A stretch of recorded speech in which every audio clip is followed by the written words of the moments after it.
So my 3-word title I came up with for it was she didn't like this, but I thought, well, put it into some words that people like, So it was brawn, balls, and what was the other one?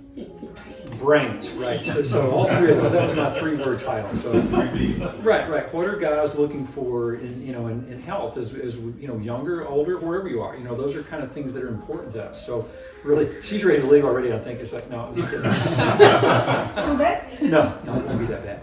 But those are things that we think about. I'll tell patients in the office that, guys, what are we looking for? What happens when we walk into a room? And I gave this at the ladies' talk, I think, too. But guys walk into the room and they're looking for food, which we had for you, right? They're looking for like threat assessment. Does anybody in here look kind of a little shady? Do you have to worry about them? And if you're not married, you're looking at like, who's going to go home with me? What's going on here that I might be interested in? So they kind of translate to those 3 letters. Is what I brought up. Now, as we age, we have a little bit more refinement to that. We want to have energy.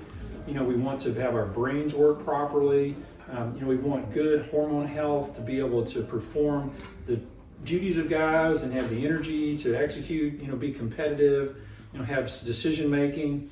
Sexual health is part of that. From a brawn standpoint, I don't think most of us want to look like Arnold in the 70s, but we'd like to look like we're trying and maybe have some muscle and some lean body mass that's consistent with us trying to take care of ourselves, eat well, and look a little bit healthy on the outside.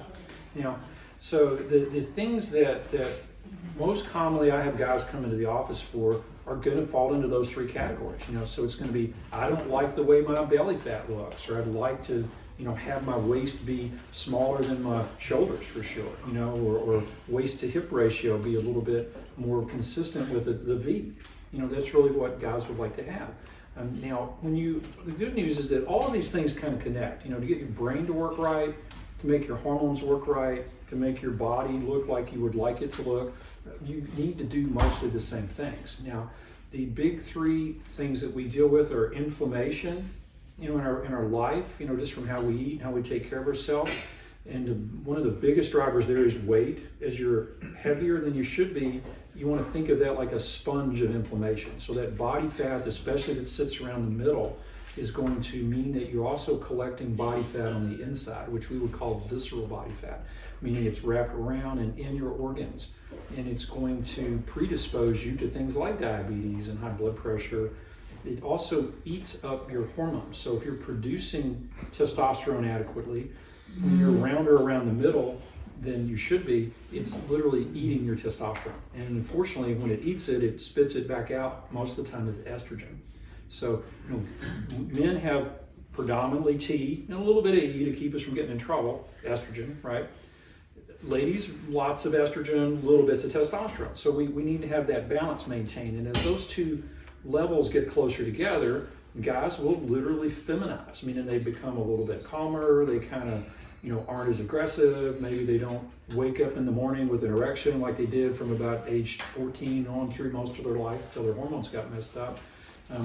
Their brain won't work as well if it doesn't have that natural ratio of higher T and lower E.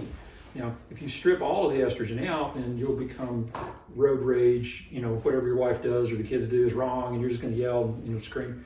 So you don't want no estrogen, but you want to have your body fat down to the point where you can metabolize your testosterone properly and eliminate that excess estrogen. The other long-term things that happens if you are genetically prone to producing estrone, which is one of the estrogen derivatives, if that's elevated, you're more prone to developing prostate hypertrophy or enlargement, or even prostate cancer. So our lifestyles will drive that extra body fat and actually force estrogen into our system that we don't even make on our own. And that usually comes from eating a lot of the non-organic, non-grass-fed animal meats that are all full of hormones and steroids, and storing our food in plastic, reheating it while it's got plastic on it, drinking out of styrofoam, plastic cups all of the time. These are called xenobiotic estrogens. Basically, you're pulling them out of the environment. And we're literally overdosed on that now in our lifestyle that we eat with all the fast food and things. So when you get that ratio of T, or the T2 low and the estrogens higher or relatively higher because the T dropped, you will hold body fat around the middle. you won't be as aggressive or able to resolve decisions as quickly. If you do have threat in your environment, you're not going to have that like kick in to go lift the car and pick it up off of whoever the car fell on. That type of energy will be impaired for you because you don't have enough testosterone around. So life in this world is not all about replacing testosterone. Sometimes we get into that spot where we've got to give it to guys. They've sort of screwed up things so bad, or had injuries, or had head traumas, or maybe have drank too much for too long, those type of things, that they just can't produce it anymore and we have to replace it.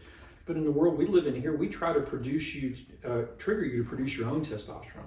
And there's a lot of neat ways to do that through the peptide world, and even some just regular pill things that we can offer guys to trigger their own production of testosterone. So when you plug into something like this type of practice, our goals are to get you to be healthy first. And then once we've got your system under good control metabolically, your sugars normalized, we get you to be able to produce things to the best of your ability on a hormone level, then you can optimize that function with some of the neat little tools we have to add to patients to trigger you to make your own stuff again, make your own testosterone, make your own growth hormone. And those are sort of the two big players in lean body mass, being able to make muscle, burn fat if you're exercising and eating healthy. Now, for most of my guys, if they don't have somebody in their life that's interested in taking care of them and giving some good ideas, very few of them are food literate. They tend to be like, what are we eating tonight? Okay. And if they don't have that, they order food from somewhere, or they pull out something out of the refrigerator that is frozen and maybe is not clean, and it's something they're just comfortable heating and eating. But how many of you guys cook for yourself and buy your own food? Okay. So that's 30%, 25%. So it wasn't a real high number. How many know how to do that but are just lazy and they have somebody that's going to do it for them? Well, I don't know if I have somebody to do it for me. But. Okay, so you have skill set, you're just not using it, right? So that's a good thing. We don't have a skill set. You don't even have a skill set. So it's not that we don't know how to do this, it's just a lot of us have not nurtured that skill or not followed it through. But how many of you have your spouse or significant other with you at work to make sure you eat those things? Okay, so that's not a lot. So we're on our own for at least one meal a day, maybe 2 meals of the day. So, our traditional diet, we'll suggest for guys, is a Mediterranean diet, because that pretty much in all of the studies is the healthiest place you can land on a food world if you're making those type of choices. And we overlay it with what's called a Paleo Lifestyle. Now, Paleo means that the food was grown naturally. It was, grass-fed, wild caught, pastured chickens. You didn't spray it with a bunch of chemicals. You didn't feed the animals a bunch of antibiotics while you were raising them, and you didn't inject them with hormones to make them think they were pregnant or make them have abnormal levels of growth hormones so they would just grow really big. And most of the meat you get at, say, Kroger's, I'll pick on them, is going to be lot-fed animals. So does anybody know how they do lot-fed animals? How does that happen? Now, some of you are farmers, right? No. Well, they lock the animal in a pen. It may be a big pen, it may be pretty small, and they cram as many in there as they can get, and they feed them mostly sugar, corn-based grain.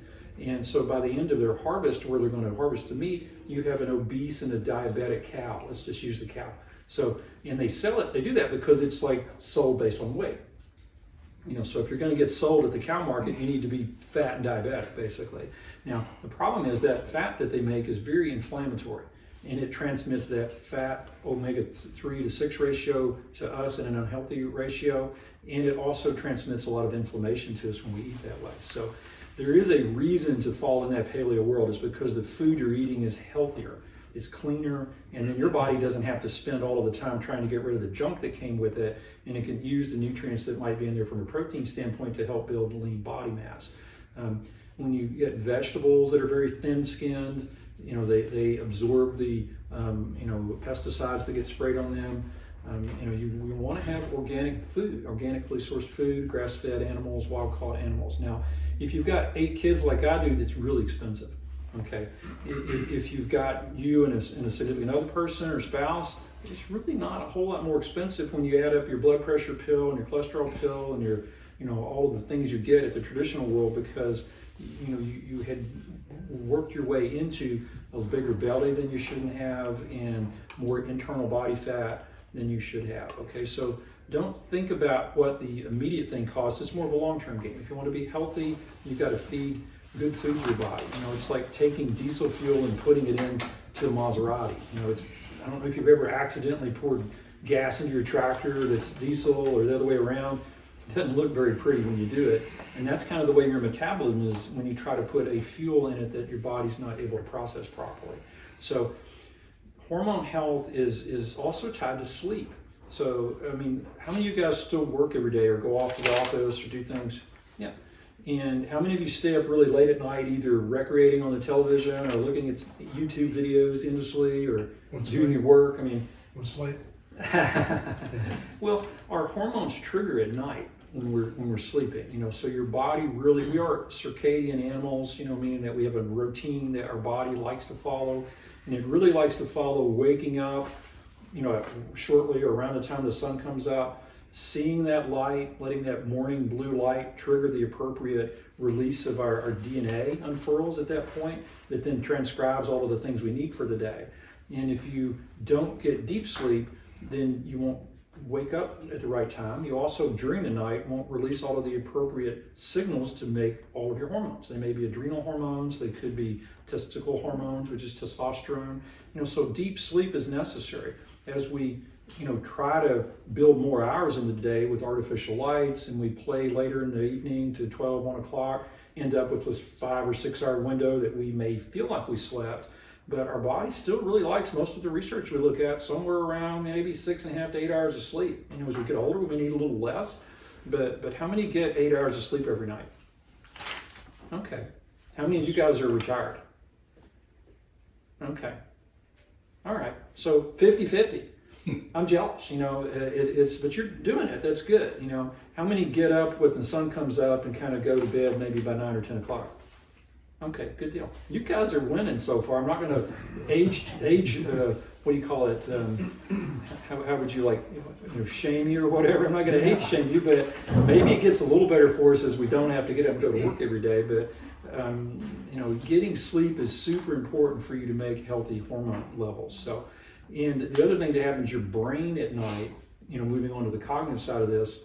Your brain recovers at night. It actually has, they've even discovered recently special pathways about how your brain and your eyes connect, how your brain drains lymph properly. You know, it opens up certain pathways that really only open up while you're sleeping to allow you to eliminate the waste products from your brain and to start that regenerative process. So if you're trying to help the brain heal and recover, it has to have effective sleep. And it has to be without alcohol near bedtime, 90 minutes or so. It really shouldn't be with carbohydrate or fatty foods within 90 minutes of bedtime.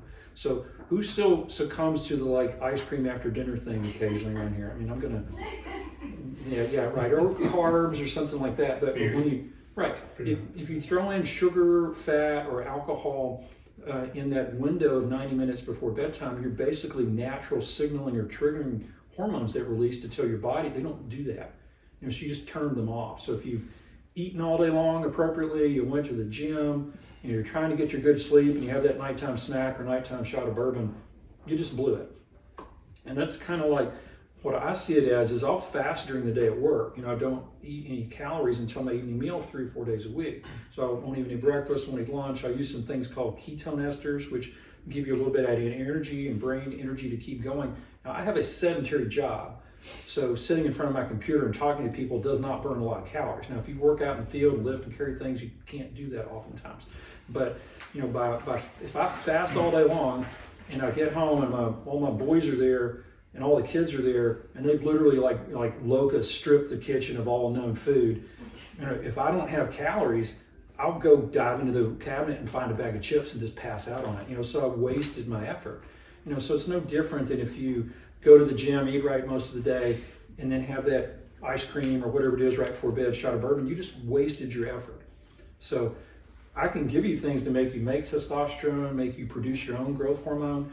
But if you have all of those within that 90-minute window of bedtime and then use those things, you're just wasting your effort, you know, wasting your resource into trying to achieve those things. So if you want your brain to work right, the first and most important thing is sleep.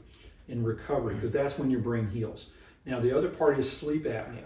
We get tons of guys that come in here that snore, and their wife tells them that, and they're like, oh, it's not that big of a deal. You know, many of them have low oxygen at night, and they hold their breath. If they hold their breath more than somewhere between 5 to 15 times an hour, they're going to have, in many cases, low oxygen associated with that, and basically you can't recover your brain if it doesn't have oxygen. Oxygen is the fuel for it to run all of those processes to trigger that and maintain that regenerative process. So now, I'm not going to ask who snores in here, because I'm sure somebody does and they don't want to say it, but you know, if you've been told that and you've not dealt with it, you know, all of the fancy things that we can work with to help your body recover and regenerate and heal again are going to be wasted. You know, so the answer there is most of the time, lose weight, avoid those foods, you know, avoid alcohol within that 90 minutes of bedtime. And many times you can go from moderate sleep apnea back to very mild, and then usually that'll recover with weight. I don't see anybody in here that just inherently is so overweight that they're going to have a sleep problem just from weight alone, right? But that will drive it. If we get, you know, the 250, 350 pound people, they're just going to have sleep apnea because of their size. Now, you know, does anybody in here think they have more belly fat than they would like to have? I think what?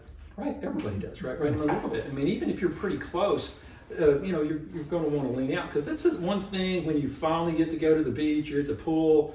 Many of us are like, I don't want to take my shirt off. You know, I don't really want everybody to see that. You know, and I have this chart I use in the office on our first follow-up visits with patients. It's a picture of like 9 guys and 9 ladies next to each other with their body fat percentages in different, you know, shapes, and they're in, you know, swimsuit for the guys and bikini for the ladies. So now, ladies usually run between somewhere around, you know, upper teens to maybe 35% body fat. So 35% is more voluptuous. You know, upper teens means lean belly, maybe some side cuts on the abs. You might see a hint of a six-pack, but not a whole lot on ladies. You know, for guys, again, ladies can be up to 35. For guys, if I showed you 35% body fat, it's going to be this, you know, with the belly button maybe bulging out a little bit, and a lot of the stuff around the waist, you know, the love handles, that type of thing for guys. So guys should really be somewhere around 10 to 20% body fat, you know, as their health. You know, the super lean, veiny bodybuilder that everybody might in today's world look at as like a, you know, this is my goal. It's really not what you want. Those people they have maybe 3%, 2% body fat. You know, they don't tend to live very long. You know, and the competitive bodybuilders that are in that world, they've used so many steroids and ruined their heart and all sorts of other things. They die in their 50s. You know, that's kind of most of them's age time out. So guys at 10% body fat are going to have, you know, they can see their side abs, they can see the cuts here for the middle. They don't have a lot of the veiny stuff, and they don't have any of these, you know, these things on the side here that we'll see stand out. So that's where you want to start at the low end. Maybe 20% is high end. Now, my brother-in-law used to be a ranger, and he used to run the swamp school down in Louisiana for survival school. So, and I've talked to him some about this, and he'll point out that he said he used to watch the guys get off their helicopter, get off the plane, and he could point out the 3, 5, 7, you know, maybe up to 9, 10% body fat guys, and he'd go, they're not making it through the night. You know, so in that scenario, you got to have your underwear and a pocket knife and basically survive in the swamp for 3 nights. You know, so at 53, 55 degree water temperature, right? So those super veiny, skinny guys, they can't make it through the first night because they get cold and they burn all their fat, and then they crash. So somebody's got to pull them out of the water. So we kind of need to think of that. We don't need to get through the swamp, but you don't want to be so lean, trying to look super cut and all that, that you don't have survival fat. Let's put it into more of a real world for us. What if you got COVID and you ended up somehow in the hospital and you couldn't eat, you couldn't drink, and they're not feeding anything? 2-3 days of no calories, you're going to get sick just because of that, because you have no reserve. Okay. If you end up throwing up for 3 days because the kids or grandkids gave you something, you know, you're already burned your reserves and you can't recover. So 10 to 20% body fat for guys is what we want to shoot for. Most guys that we see are somewhere above that when they come in Western culture. As we know, about 60 to 65% of us qualify as either obese or, you know, in that world, in our world. And those extra body fat translate to traditional medical illness for us. So we work with you know, time restricted eating with guys. Really, it's that concept of like, I'm going to wait till lunch maybe from a first calorie intake. not necessarily every day, but 3 to 4 days a week. We can augment that with some ketone esters, that nice tool that is a very highly processed natural fat that our body is designed to burn and triggers its own production of ketones when it fasts. But you can actually add some ketone ins to help you have that energy while you choose not to eat a full meal. Now, ketones themselves like this are exogenous, meaning they don't mean you're burning fat, but they can help you not add the calories in around your meals or even before you do eat to help you eat a little less so you are able to start burning your own fat. So that's one thing we add in. Exercise does not have to be extreme. I mean, who goes to the gym 1 day a week in here? Okay, about 2 days a week. Yeah. All right, who's at 3? All right, how about 4? Anybody doing every day? Okay. For the age group we've got here, somewhere around 3 days a week is a base. 4 if you recover or if you're a little bit younger.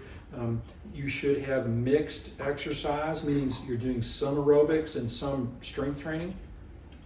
As we get older, we need to do more strength training because really that's what holds onto our muscle. It's way easier for me to keep the muscle you've got than it is for you to lose it and then come in here at 70 and go, I need my muscle back. Now we can do that, but you've added a lot of layers of difficulty, and maybe at some point blood pressure or heart or your overall conditioning limits how hard you can go to the gym, right? So keeping your muscle is very important. It's your metabolic currency. What does your body burn last? When you're like in a survival situation, it's going to burn glycogen. It's your stored liver sugar and your muscle sugar goes away within 90 minutes, right? It'll burn fat, first, but when it gets into burning your muscles, then you've really screwed things up, right?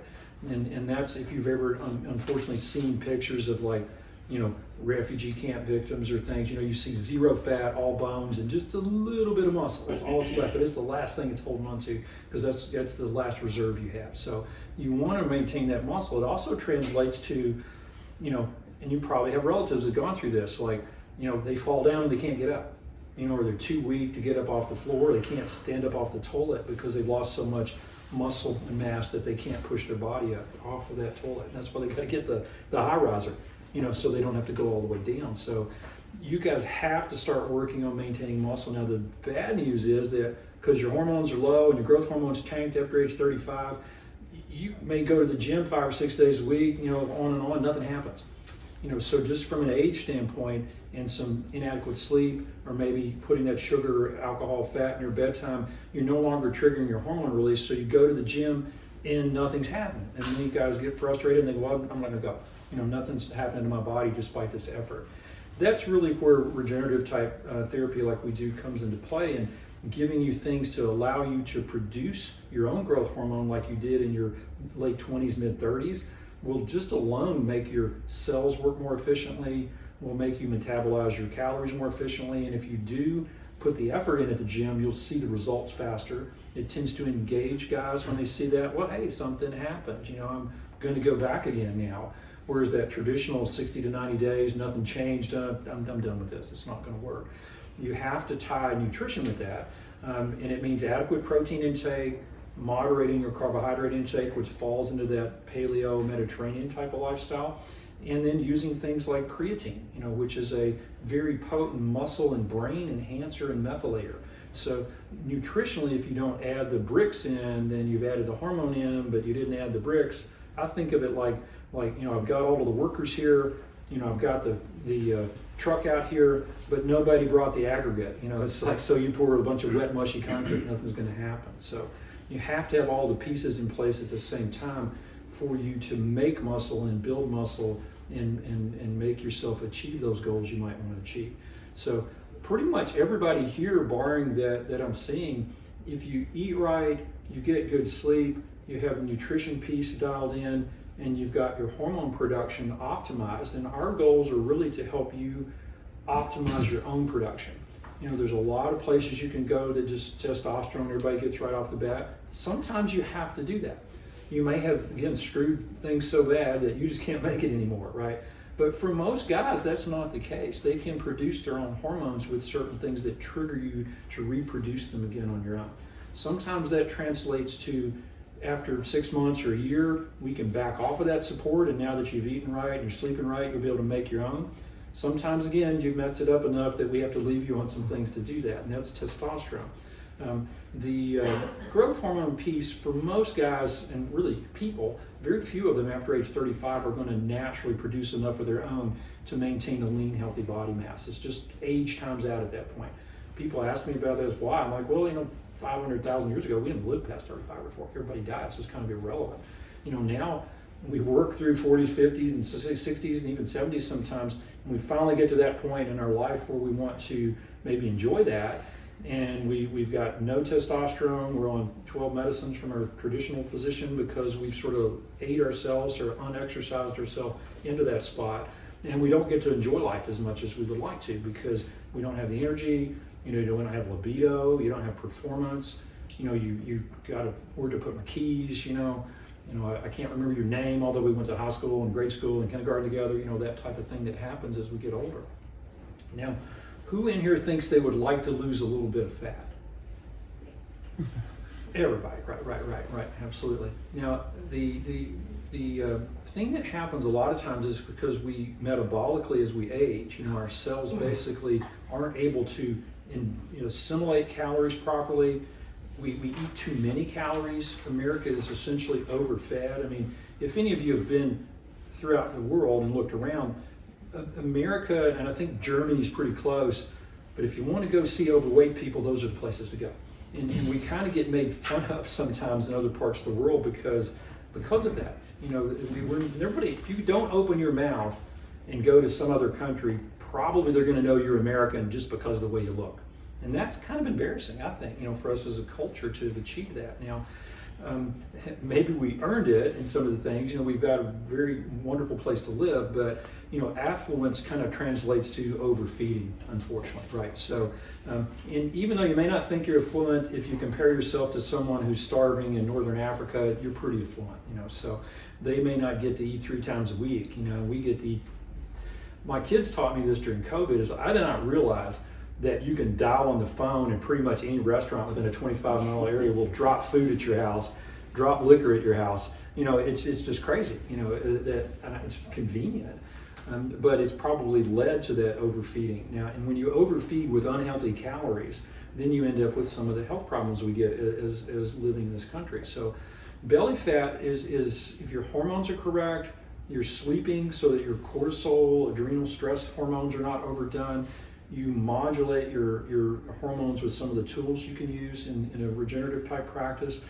And you exercise. We often put people on some meal replacements initially where they have some protein shakes to really dial, because none of us know how to cook, or we're too lazy to go buy our own food. I think we determined that early, right? So a lot of guys will come in and tell me, I got this food thing, no problem. They'll come back in 3 or 4 months and nothing's happened, right? And they're frustrated and they're disappointed. I was like, well, you remember we talked about structured meal replacement. We'll throw in some protein shakes, some fasting tools, some background support to help you maintain that, to get you dialed in on what's healthy nutrition initially right off the bat while you're optimizing hormones. And if you exercise a little bit, most of us can burn belly fat. Our big fallback is going to be, again, the ice cream at night or that shot of bourbon. So when they come in and they're frustrated, that's the thing that we've got to pull away, or you've got to be comfortable going, all right, I'll let go now. I give up. You were right. I've got to do this. Now, another tool we use is something called a Gop1 agonist. And I bet some of you, I'm sure you've seen this on television, okay? GLP-1s are a peptide that were researched really initially more for cognitive and cardiac health, and they're very wonderful there. They help your body not overproduce insulin when you eat things, okay? So most people that have extra belly fat are going to be somewhat insulin resistant. So what that means is you have to produce more insulin to achieve the same effect to dampen your sugar after meals. So if you eat too many calories and you overproduce insulin, your body's going to burn what it needs, and if it doesn't have anything to do with it, it's going to store it. And in most cases, it stores it in your liver, and then it stores it around your organs. And that's how guys get that, hard, more tense belly, that it's not soft and jiggly. It's actually like you push on it, it's pretty hard. I used to weigh about 250 pounds. Right now, it was after I worked in a very high stress environment. I didn't eat healthy. I didn't get to exercise as much as I could. I had a little heart issue with a rhythm problem. They put me on a bunch of crappy medicines that made my sugar go up. I was unhealthy. I mean, I will tell you that. I probably didn't look very healthy either. And, I was always disappointed in that because I know your patients come to you and want to go, well, if he's not doing that, then I'm not doing it either, right? But anyway, it's possible for all of us to, if we eat right over time, and get our hormones corrected, burn that fat off and get back that quality of life, that, energy to go out and perform, to have our brains work more efficiently as that sugar gets into the cell as opposed to floating around in your blood and landing out in your liver and your organs and produce that visceral adiposity, or essentially that marbled Wagyu kind of marbled beef look. If I was to cut our guys that have the harder belly off and we just cut their bicep out and looked at it, it's going to look like Wagyu, or it's going to look like marbled steak at Kroger's, because it's infiltrated with fat. And therefore you can't see on that bodybuilder person that striation or that definition of the boundaries of muscle. So anyway, eating sugar, not sleeping, too much alcohol, or definitely late at night are going to drive you into that, and overfeeding into that I cannot process sugar properly. The GLP-1 medicine will dampen that. It is a prescription medicine, but it's also available as a compounded medicine if you don't have diabetes or obesity to be able to use it. And it's a wonderful tool to add into guys to help you feel full a little quicker, to make you not crave as much sugar, make your insulin not spike when you do happen to have some carbs, and make you a very efficient storage machine. So insulin's job is to make you take fat, protein, and sugar out of your bloodstream and put it where you need it. Now, we know about it as a diabetes medicine, right? Or as a diabetes process, but it really affects all of your calories that you eat. And if you've got too much insulin and you overfeed, you're just going to store things very efficiently. So most of us that have a little bit of weight issue or belly, like I did when I was 250, we're storage machines. And when we eat that standard American lifestyle with too many calories and too many carbohydrates, we just store that extra. So there are many tools you guys have available to you that don't get offered in your traditional healthcare practice, which I did for 30 years, and I understand that process well. But it's unfortunately become more of a, here's your 5 minutes, here's what's wrong, here's 4 things to make those numbers look better on paper, see you in 4 or 5 months, right? And that's kind of what goes on and on with most of the rest of us in our healthcare visits. So I would say they're more sick care visits for us. So if one of your goals is to not be sick, and maybe to not have to be dependent on traditional healthcare to manage those lifestyle and culturally generated nutritional exercise problems, there are things available for you. And that's the main reason we kind of put this together for guys, is just to say, hey, if this is one of your goals to get out of that need for that to survive, or to not have a stroke or heart attack, or maybe you've already had issues with that type of thing and you'd like to reverse some of the damage you did, there are tools that can help you there. So, yeah, go ahead. Question. What's the standard process? So if a person wanted to do that, what does it look like? Our current process is we have you come in for an evaluation initially with one of the nurse practitioners. We have 2 wonderful ladies that work with us that do that, and they've trained and spent a lot of time with me, and really can do a lot of the things I do, but their goal is to sit down and find out what you want, what has already reached critical standpoint, order some standard labs that we do on all of our entry patients with some fine tuning based on your personal situation, and then see you initiate maybe some things at that visit if you look healthy enough, able to jump in here with a few things initially, starting with something like a lifestyle modification, putting on some fasting programs, maybe one of those GLP-1 medicines. Get your labs done, come back in 3 or 4 weeks later, 4 to 6 weeks later, whatever works out with your schedule or our schedule. We do not process acutely ill people here, right? So we want to get all of our data back in, sit down, I look at it, you come in, we sit down and stare at it together, because my process when I see that patient for a follow-up is to try to get you to understand why you're in this situation. Here's the points that can help you get out of that situation and what we might use to help you with that. Because I find that if you understand a little bit of the physiology and a little bit of the why part of it, you're much more likely to engage. If it was just like, here's 3 things, let's see what happens in 4 months, I'd say 30% of people maybe would stick with that. If you don't have an understanding of how it works and have some good training wheels to get on, which we try to introduce that to you at that second follow-up visit to give you those tools, give you the resources as backup, even connect you with some follow-up remote visits and some nutrition classes and things you can have access to. You're not going to stay with it, consistently if you don't understand why, right? And now you don't need to know how to give a lecture on it, but you kind of need to know the simple things like too much in, not enough out, need some hormones, need something to control sugar, need to deal with things we might find on that visit, because we really look at it on your initial things as like, first of all, are you sick? Is there something we see in your initial labs that say you've already messed this up so much that you have a diagnosis of something? You've got uncontrolled diabetes, you have evidence of thyroid failure, or you show that you have zero testosterone, what's going on here? What made it go to zero? So do you have an autoimmune disease? That type of thing. So we kind of clear that air, because you're not going to be successful at leaning up and building muscle if you're already broken something. So we help you fix that. We may provide the ability and the things you need to fix that. Or we may say, hey, I got to have you go talk to one of my friends for a specialist or something for a little bit to say, you got to deal with this first. We do the best things we can to make sure you don't have underlying cancer. We actually have access now to a nice thing called a Grail test. And Scott, what's the new name they gave it? Is it a Gallery test? Yeah, so they rebranded it. But it's a blood test that tells you about 55 or more of the most common cancers that are misdiagnosed or undiagnosed in their stage 1, stage 2, when they're most often curable, and usually found in stage 3 and 4, which most of the time they don't do as well, right? So if we need that, or we're concerned about that, then we'll do something like that, to make sure you don't have an underlying cancer, because regenerative therapies are wonderful, but if you're already broken some things, we've got to fix stuff first before we dive into the regenerative world. So that process starts if you just overweight belly fat and hormones, we may give you a structured meal replacement. We may put you on one of those little GLP-1 things weekly, which is an injectable. It's a really little needle that goes under your skin that I could stab you 1,000 times with, and you might let up 1 drop of blood with it. It's that small. Then we may look at your hormones, and see, are you producing T? Do you have the potential to produce your own T, testosterone, or have you already messed it up enough where you've lost that potential to produce it? And those guys might need replacement, but probably 70-80% of them can make their own.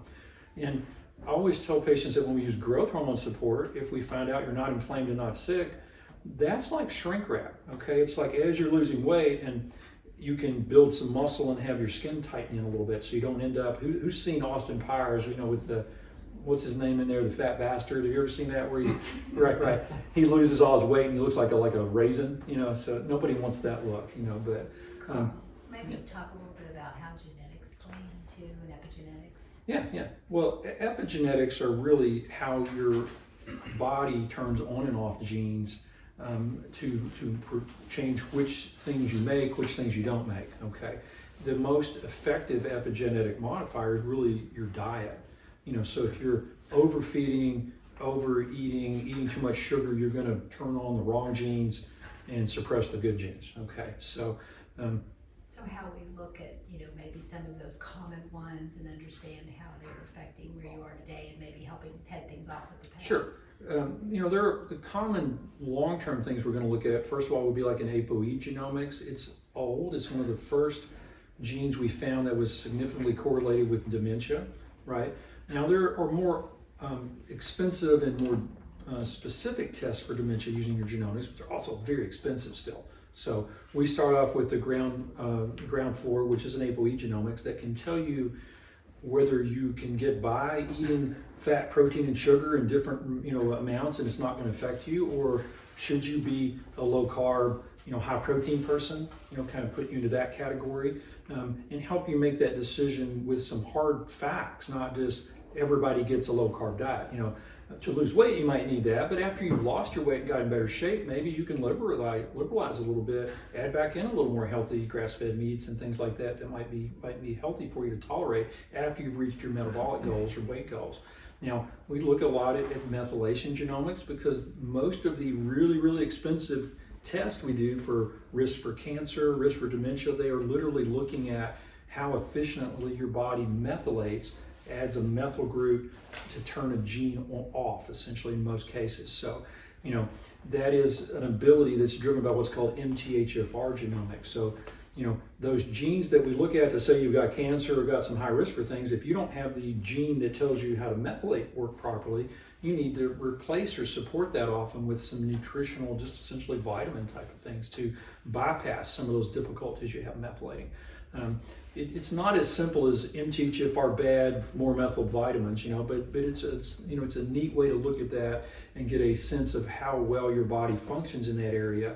And if you don't methylate properly, then you can't make neurotransmitters, which are things like serotonin, norepinephrine, dopamine, acetylcholine, GABA.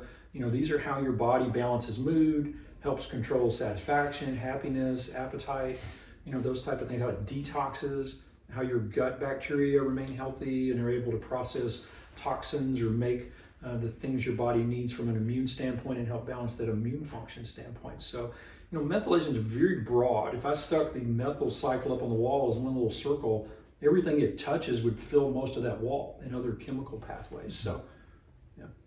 And maybe just touch a little bit on regenerative therapies and stem cells and how we can use those and how you do that and that type of thing too. Sure. Regenerative being maybe some of the specific peptides and then also some of your autologous stem cells. Okay. So, who's heard of peptides? Does anybody know what they really are? Or do you feel like you're comfortable with that, or is it just like a name?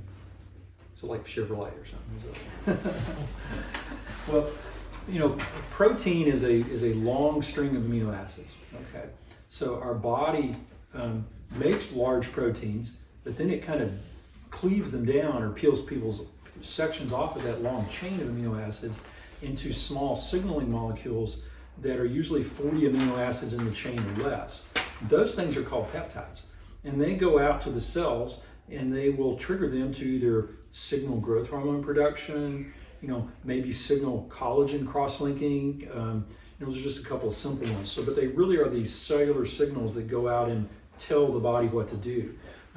Now, the neat thing about them is after you're done with that signaling process, the body literally just breaks them into small, single amino acids or small little chains and recycles them. So they have very potent effects, and they're super potent small signaling molecules in specific areas of our body. But unlike traditional medicines, they literally just get recycled. They don't have to worry about how your kidneys work. You don't have to worry about how your liver works. They just get broken down and reused. So the interactions with other medicines, from a practical standpoint, are essentially zero. And they are well tolerated in either oral or injectable under the skin in most cases, with really no side effects other than maybe it itches a little bit where you injected it. Okay, some of them derive naturally from things like pigs, and we can use those particularly for brain health, brain regeneration, brain recovery, Alzheimer's, Parkinson's syndrome, head injury, seasonal and just long-standing depression. They're very useful in that area. If you're not allergic to pigs or you don't have a religious or cultural objection to those, then they're okay to use. Another common one we use is a small signaling molecule that tells your body again to reproduce its own growth hormone. Now, growth hormone augmentation as opposed to replacement is actually very, very safe. Replacement hormone, and this is a good example because when we replace a growth hormone, you just get a large, big pulse of it and kind of a flat line replacement. Our body naturally makes a bit and it kind of disappears, and then IGF-1 kind of peters out downstream. But it likes that pulsatile release. It wants sort of that turn the lights on, turn the lights off. That's really how most hormones work in our body. When we replace a growth hormone, we just generate this big high level. And it's really not considered standard of care. It is still available around and in the community, and many times it gets used inappropriately and we end up with side effects with it. Okay. When you use pulsatile triggering of your own natural growth hormone release, you get all of the benefits and essentially none of the negatives of augmenting growth hormone. So after about age 35, we all tank on growth hormone for the most part. And then what happens after age 35?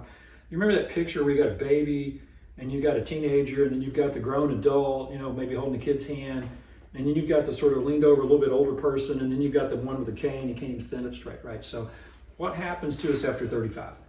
We start heading toward that older, bent over person that, can't just use a cane, loses all their muscles, can't stand up, their brain starts atrophying. So growth hormone is your ultimate regenerative hormone because it works at the cellular level to tell all your cells' metabolism to work at a younger level, to increase your receptors for things like testosterone on your cells. So even if if you're making enough T but your receptors have involuted or disappeared because of age, you still don't get the benefit of the testosterone. So it's really once you're not inflamed, not sick, make sure you don't have cancer, unknown cancers, then using that type of therapy is a base of the regenerative, allowing your cells to be able to make what they're supposed to make, to decide if it's time to live or die, which is that natural apoptosis of the cell, meaning sometimes the cell wears out. It has to make a decision to just die. Many times it becomes senescent, which means it doesn't make what it's supposed to make anymore. It still eats things, makes a lot of waste products, but it doesn't do its job. So as we get older, we have a higher burden of senescent cells. And I kind of think of most senescent cells as like your 40-year-old teenager that still lives in the basement and you're feeding him and paying for his electricity and his laundry and he doesn't work. So he's making a lot of trash, he's eating all your resources, and he's not doing anything. And he's not producing anything. So that's kind of the way to think of senescent cells. Most of them. Now, some cells reach senescence like stem cells and they kind of sit there and wait for something to happen, and we want them to be able to wake up and then trigger recovery. But if you've got a lot of other non-stem cells in that scenario, they literally are just like that burden on the system, where you may eat right, you may exercise, you still can't get what you want. There's neat things we use now to modulate cell senescence. Thymosin alpha is another peptide that can help with that, or equivalent ones. The other thing to think about is autophagy. It's that part of the cell cycle where it says time to throw out the trash. If we eat too much and overfeed, our body's never in that state where it throws out the trash. So the cell makes a lot of proteins, makes a lot of carbohydrates. If you're in an inflamed, overfed state, it'll tend to, and you don't sleep well, you'll overproduce damaged proteins, misread RNA, damage the DNA because it doesn't go back to sleep and hide when it's supposed to at night, and you fill your cell, lysosomes and vacuoles up with trash. So you can fast for a long time and augment that trash dumping, or we can use some nice autophagy enhancers or repurpose things like sirolimus or rapamycin that will tell your cell to throw out the trash once a week. And you tend to notice a lower inflammatory burden. And it also seems to help, at least in my experience, with that really, really stubborn stuff after you have taken care of yourself, it just won't go away, like these type of things, or that last little bit right here. Stem cells. Stem cells. Well, my job is to reel them in. She's trying to get me going on the right track, which anyway, I'm just talking. I didn't prepare this, so she kind of put some boundaries on me, but I'm just trying to tell you guys what I do every day with patients when we come in here. So now, stem cells are what you need to be able to regenerate. We still make some stem cells, but newborn stem cells are healthier than 12-year-old stem cells, or more active than like 60-year-old stem cells. So now we want you to make your own stem cells and be healthy, and most of the stuff that we've talked about are necessary for your stem cells to work to the best of their ability. Sometimes over time you've damaged your knees, you've worn out the joints between your fingers, your shoulder doesn't, a little bit of cartilage, but most of it's gone, and you're making that decision of like, my orthopedist says, I need a new knee, put some artificial parts in you, or you've got to decide, I'm going to ride this out for a while. So an example of stem cell use in this world would be, pulling stem cells off of your hip. And I know everybody's like, oh my God, that's awful. It's actually fairly easy for most people. We spin them in a special closed cycle that keeps them contained and concentrate those stem cells with something called PRP, or platelet-rich plasma. So stem cell is like a seed. Mesenchymal stem cells can make cartilage very effectively, or help your body make its own, make collagen, help it fill in places. If you've got, wrinkles or lost volume, you can put it in the knee with PRP as a fertilizer. It's just mixed naturally in the way we do this. Your body can regenerate some cartilage. So if you're not ready for a replacement, but you have pain, you can't move around, can't walk as far, concentrating stem cells that are your own, they don't come from somebody, they got hurt or injured, or they don't come from, dead babies or anything like that. They were your own stem cells that we pull and put them in the right spot in a high concentration, and you have eaten right, exercised, and not inflamed, you will efficiently fill in as much cartilage as you can, as opposed to like a steroid shot that might buy you 4 to 6 weeks. of relief, or PRP, just the fertilizer, might buy you 3 to 4 months, maybe 6 months of some relief. Stem cell application will let you fill in some of those gaps of lost cartilage and maybe buy you, 3 to 5 years sometimes. It's like, putting off that knee replacement, or possibly if you do a lot of other things to eat right, become less inflamed and healthy, maybe you don't need it replaced. Many of your knees will last a lot longer if they don't have to carry around that extra 40 to 50 pounds. Okay. So anyway, we use them for joints. We use them for facial rejuvenation. And soon we will be offering them to guys, actually, for the big player in the room, which is erectile dysfunction. Okay, because many times down there you've lost blood flow, you've had damage or injuries, inflammation, and they can improve erectile function significantly. Putting them in where you can guess where you put them. Okay. But you always pull that from the hip? It's called the anterior superior iliac spine. So it's this bone, or posterior superior. It's this one right here. You just feel that hard bone, and you can weigh 300 pounds, and for the most part, it's fairly close to the surface. So we get bone marrow, we extract bone marrow. Okay, so rather than when Yeah. some people just pull blood out of your arm. That's PRP. So that's the fertilizer. Oh, that's just the But fertilizer. it does not. It has some stem cells in it, but they're dilute. So they're no different than in your peripheral blood. So when you pull them out of the bone marrow, they're already more concentrated. And then we take 60 cc's of bone marrow and spin it down to about 6, so it's 10 times concentrated. So, what you pull out of your blood is unconcentrated, and it just has whatever the peripheral blood stem cell content would be, which is pretty low, actually. Okay, so PRP is a short term. If there's some stem cells already in your knee, it's like you poured some fertilizer on, right? That's the way to think of how that works. If you have significant cartilage loss, or you're looking more for a longer term solution, stem cells mixed with PRP, which means seeds with fertilizer, that's going to work way, way better. Okay, and you don't have to worry about rejection or fighting them or anything like that, because they're your own stem cells. I've done it. I did my shoulder. So if it works, you were saying 3 to 5 years extra, or you're saying that it could be, what would you redo it again? The initial, what you start off with initially is probably what I would look at. When we do the process, we ultrasound the joint we're going to look at. We look at it, is there cartilage in there already? Is there major joint disruption? Is there any space left? If you're down cartilage and bone, just rubbing on bone, squeezing some stem cells in there is not going to fix that, right? But most people have this, this happens over time. It's rare that you just suddenly have bone-on-bone degenerative disease, right? And we ultrasound, because ultrasound's a dynamic picture of the knee. Even with an MRI, it's just, you're laying there, it's one picture, and they take a picture. I know you know this, but take a picture every couple of millimeters. Sometimes you don't see the space that's in there. So we'll have patients come in, they've been told they're bone-on-bone or near bone-on-bone by the orthopedist, and probably are based on the imaging things they're looking at. But ultrasound's dynamic. We move it around and can see all the way in the knee. Many times there's space in there, and we've got room to put some stem cells concentrated and allow you to regenerate your own. Now, if you, again, we like those patients to be optimized, which means eating right, have their hormones optimized, we've controlled their inflammatory process, maybe upregulated their natural growth hormone and things like that. So when I pull that stem cell, it acts more like a 30-year-old stem cell, or that type of thing, as opposed to 65, 70, because it's going to function better there. And when you put it back in that knee, it's going to do a lot better job. You do that here? Mm-hmm. Bone marrow is not, it's creepy. I'll give you that, right? It probably hurts a little bit when you're doing it, or it just feels weird, a lot of pressure and things like that.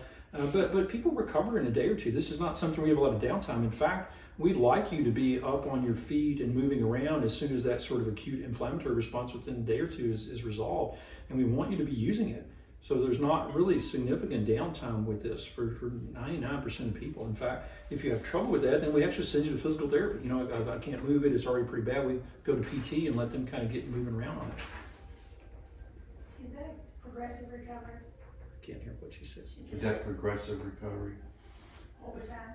Well, yeah, stem cells, you don't grow cartilage overnight, right? So we look at more of a 3 to 4 month, window of reaching peak effects out of that, where something like PRP, you might notice within 2 or 3 weeks that, both of these processes will inflame the joint initially, and that triggers the recovery process. So you feel sore for 2 or 3 days, we want you to keep moving around on it, okay? But then that's rushing in. Your body sees that as a reason to heal, right? And when you put the stem cells with the juice, the fertilizer, which is the PRP, then you've triggered that short-term inflammatory process, and you get a very short-term recovery with both. PRP wears out, like I said, in that 3 to 6 months. Stem cells with PRP can last, like I said, 18 months, 3 years, longer if you do other things to continue that regenerative process to help your body heal. What about in the spine? They can be put, can do them paraspinous. We don't do intrathecal. That means right in your spinal cord, right? Because that requires a C-arm, which is a big radioactive thing. And But what about the discs themselves? that's what I'm saying. That would be considered intraspinous and right in there. They can be put in there. I do not do that procedure. It's literally a matter of how many of those would I do. Is it worth buying, $80,000 worth of equipment to sit back there that somebody comes in once a year to do that? And there are specialists in that area that we can send you to if you need intrathecal or, right next to the spine. But as far as like the around the edges of the spine or, trigger areas, you can put them right in there without any of that advanced equipment, and it can be very effective. They don't necessarily have to be right on the spot. They find the spot. Stem cells go to where they're smart. They know where to go. I do have a general question. It's off the topic in a way, but I've known him for a long time, so I want to say, how about how would your services interface with, let's say, a primary doctor? Sure. Let's see. I take it you would not be replacing a primary doctor. Right. I did primary care for 30 years. Right. We actually tried to do some of this in a primary care model for probably 3 years. In that model is, primary care, I don't have time in that model or the space to spend with the patients we have here. We tend to work in conjunction with your existing primary care doctor and recommend you keep them, for all of your acute care needs. If you call me at this point in my career with it burns when I pee at 3 in the morning, I'm probably not going to answer the phone. That's what's going to happen. I'll just be quite frank. We just don't do that anymore. And you need to maintain that relationship for acute care, cold, flu, we can help you recover from some of the things you land in there, but we're not doing acute care right now. He used to be our primary care doctor. And I love that, but I will tell you, this is a whole lot more fun. And I love seeing, unfortunately, in traditional adult healthcare, my perception as the provider side of it was I was, really controlling your demise slowly over time. Right, that's really what it felt like. Okay, and because for the most part in the adult world, most people never got better. They just slowed down the process of you getting worse. And that's frustrating knowing that there's a lot more things available that we can introduce. But that particular healthcare model, particularly after healthcare reform, where everybody works for the hospital now and you got 6 minutes with everybody, you can't do any of this kind of stuff. It just doesn't work that way. Just let me ask you one last question about Sure. the knee business. Mhm. So let's put this knee You like that business. one. You like that. If you have one knee that's already has structural damage, but the other one hasn't, Mhm. could you do half and then the orthopedist do the other half? You're talking about partial knee replacement or something like that? Is that what you're thinking, or? You'll see. We'll go through it. Well, here's what I would say as far as that goes. Yeah, I was just trying to. One thing, that if one knee's pretty bad worn out, you're going to wear out the other knee because you're putting most of your weight and effort on No, I the system understand that, good one. Right. 100%, yeah. Right. So that's one thing that I'd be concerned about. As far as doing both knees at the same time, if you've already damaged both, you probably want to do one at a time, just because if both your knees swell up and are really sore, you couldn't move around really well. Okay. So I was talking about stem cells. yes, So you do right. stem But even cells? stem cells, because stem cells create that 24 to 36 hour inflammatory reaction. So do you do separately then, one than the other? You would do one and the other. Okay. Because if I did both your knees and they swell up really big, you couldn't get up and want to go to the bathroom. You'd be like, and that's not what we want. We got to get you moving around. Good every day. attention for me. All right. Yeah. Well, thank you guys.